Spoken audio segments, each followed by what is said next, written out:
I think Gremlins 2 is Joe Dante's best movie. I mean, to the degree that, I think it's Joe Dante became a director so he could do Gremlins 2. He's always been a smart alecky kind of director because he's a smart alecky kind of guy. There always is a little bit of a Mad Magazine parody of his own movie running in the margins of a Joe Dante film.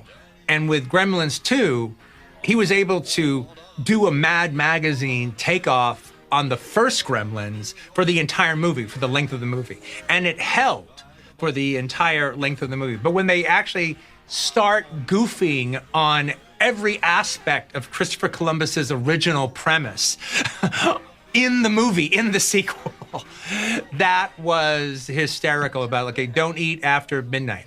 Okay, so what if the Mogwai eats a roast beef sandwich at 11:45 and he gets some roast beef stuck in his teeth, at 12:30 it gets unlodged? Does that count as eating?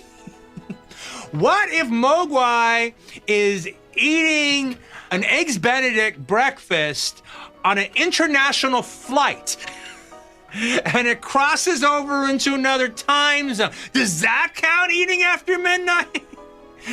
Or does it only count eating after midnight from the airport he left from? Well, I think it's always been a little clear that Joe Dante has a little contempt for the first movie. It's just not his kind of movie. He wrestled it to the ground and made it his movie. But I don't even know if Joe Dante would see Gremlins if he didn't direct it. And, he's just too much of a Weisenheimer, all right, to not hate himself for shooting all the Mogwai stuff at the beginning. I think it seriously bums him out that was his biggest hit. So the idea to have complete revenge on your one fluke hit was just too powerful. And as opposed to like the first Gremlins, which recedes from the memory into like all those Amblin movies, Gremlins 2 just gets better every time you see it. Gremlins 2 works. It's really, really funny.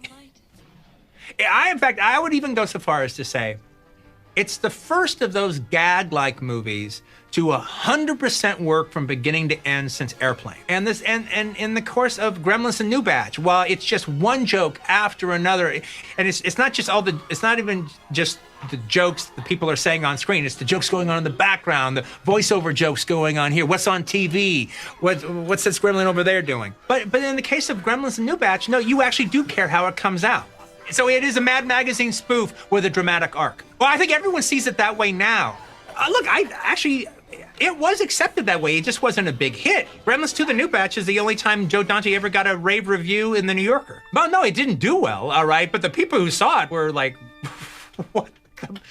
Is this even coming out of Hollywood? This is amazing.